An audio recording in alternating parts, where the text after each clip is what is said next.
What did cowboys do? My little grandson asked, except riding bucking horses and roping cows that run real fast. Well, that question set me thinking how I'd tell him what they do, 'cause I'd taken it for granted that he already knew. As his grandpa, I was a cowboy, and been one all my life, so I kind of figured it was plain, since I was living a cowboy's life. Well, I said, cowboys get up early, while the day is still brand new. They build a pot of coffee, and they plan out what they'll do. Cowboys don't just rope and ride like you see in TV shows, and there's more to being a cowboy than just following the rodeos. They build corrals and fix old fence, haul salt and posts and hay. Sometimes they drive their pickup trucks 100 miles a day. They shoe the horses that they ride and keep them watered and fed, and stay up late with heifers having calves when they'd rather be in bed. Sometimes they sleep in bedrolls on the ground when they're out gathering range cattle and some of them aren't found. And those scary noises that he hears is just his pony chomping grass or the cowdog growling softly when some night critter wanders past. And that old coyote serenade he's learned to enjoy, 'cause it's been keeping him company ever since he was a boy. So you see, young fella, cowboys do quite a lot. Some things they learn by doing, some things they have been taught. His young face seemed so serious as I tried to explain just what it is that gives a cowboy his special claim to fame. It's hard work, ain't it, Grandpa? Being a cowboy, man. But that's just what I'm gonna be when I'm big and out the door he ran. I stood there for a moment, recalling what I said, and I smiled as I tried to picture the thoughts whirling around in his head, and I found it reassuring that there's still young ones coming on that'll keep up the cowboy tradition when this generation is all dead and gone.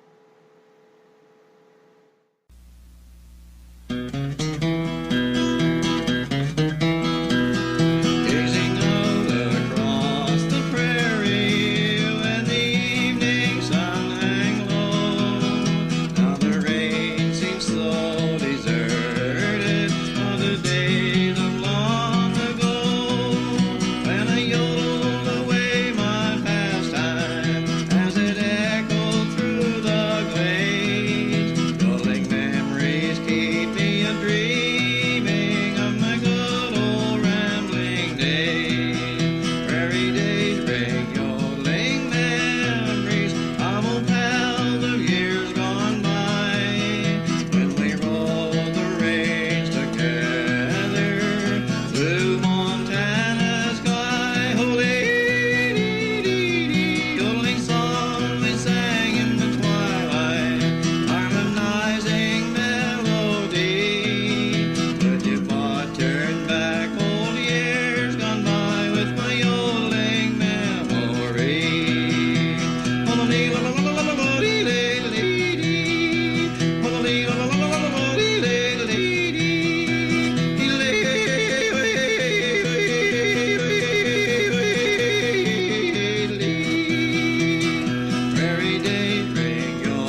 I went out to the country just the other day to visit my Uncle Bill and sort of just pass the time away. I asked him how he had been since last I passed his way. He rubbed his chin, and this is what he had to say. He said, "My wife's been sick, and the young'uns too, and I just came down with that Asian flu. The cow's gone dry and the hens won't lay, but we're still living, so everything's okay. The hogs got the cholera and they've all died. The bees got mad and they've left the hive. The weevils got the corn and the rains rotted the hay, but we're still living, so everything's okay. The porch rotted down, and that's going to be more expense. And that darn old mule, he just tore down my back fence. Mortgage is due and I can't pay, but we're still living, so everything's okay. The cow broke in the field and ate up the beans, and the darn rabbits, they got to the turnip greens. My mother-in-law, she just moved in to stay, but we're still living, so everything's okay. My land's so poor, so hard and yeller, you'd have to sit on a sack of fertilizer to raise an umbrella. But it rains out here nearly every other day, but we're still living, so everything's okay. The well's gone dry, and I got a tote to water from the spring down the road, about a mile and a quarter. My helper, he just quit for the lack of pay, but we're still living, so everything's okay. Now the house, it leaks. It needs new top. When it rains, it wets just about everything we got. The chimney fell down just the other day, but we're still living, so everything's okay. Now the canned stuff's spoiled, or else the jars got broke, and all we got left is this old billy goat. We're going to have a new baby come the 1st of May, but we're still living, so everything's okay. Now my crop, it rotted, right there in the ground, and I asked my friendly banker for a loan, but he just turned me down. But we're still living, and we're praying for better days. So all in all, I guess, everything's in pretty good shape.